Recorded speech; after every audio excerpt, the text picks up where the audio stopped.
आऊज़ु बिल्लाहि मिनश्शैतानिर्रजीम बिस्मिल्लाहिर्रहमानिर्रहीम अस्सलामु अलैकुम वरहमतुल्लाहि वबरकातुहू। रमज़ानुल मुबारक के बाद मुहर्रमुल हराम के महीने को सबसे अफजल तरीन महीना करार दिया। मुहर्रमुल हराम की 9वीं और 10वीं को रोज़ा रखने वाला बहुत ज़्यादा अजर पाएगा। हज़रत शहीद करबला सैयदिना इमाम हुसैन के नाम की फातिहा ख़्वानी भी की जाए। इस तारीख को 9वीं और 10वीं को गुस्ल करें। गुस्ल करेंगे तो तमाम साल इंशाअल्लाह अज़्ज़ा व जल तमाम बीमारियों से अमन में रहेंगे। 9वीं और 10वीं को गुस्ल करने वाला इंशाअल्लाह अज़्ज़ा व जल तमाम बीमारियों से निजात पाएगा।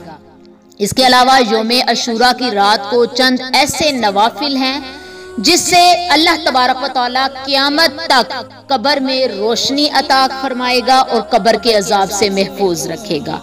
इन्हीं नवाफिल को आप सबके सामने लेकर आई हूँ। अल्लाह तबारक व तआला हमें अमल की तौफीक अता फरमाए।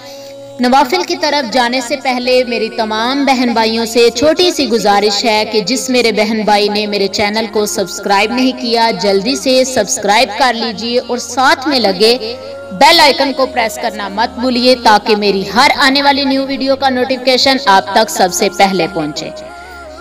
अशूरा की रात 2 रकत नफल कब्र की रोशनी के वास्ते पढ़े जाएंगे, जिनकी तरकीब कुछ इस तरह से है कि हर रकत में अलहम्द शरीफ के बाद 3-3 दफा कुल शरीफ पढ़ा जाएगा।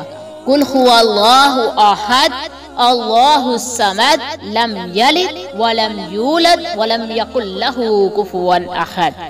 अलहम्द शरीफ के बाद कुल शरीफ 3-3 मरतबा पढ़ा जाएगा हर रकत में, और 2 रकतों में ये नफल अदा करने हैं। जो भी शख्स इस रात में ये नमाज पढ़ेगा अल्लाह तबारक व तआला से दुआ करेगा, इंशाअल्लाह अज़्ज़ा व जल क़यामत तक उसकी कब्र रोशन रहेगी। इसके अलावा आप अपने मरहूमैन के लिए भी पढ़ सकते हैं, उनकी बख्शिश का जरिया बन सकते हैं। अल्लाह तबारक व तआला आपको, मुझे, हम सबको अमल की तौफीक अता फरमाए। वमा अलैना इल्लल बलागुल मुबीन। अस्सलामु अलैकुम वरहमतुल्लाहि व बरकातुहू।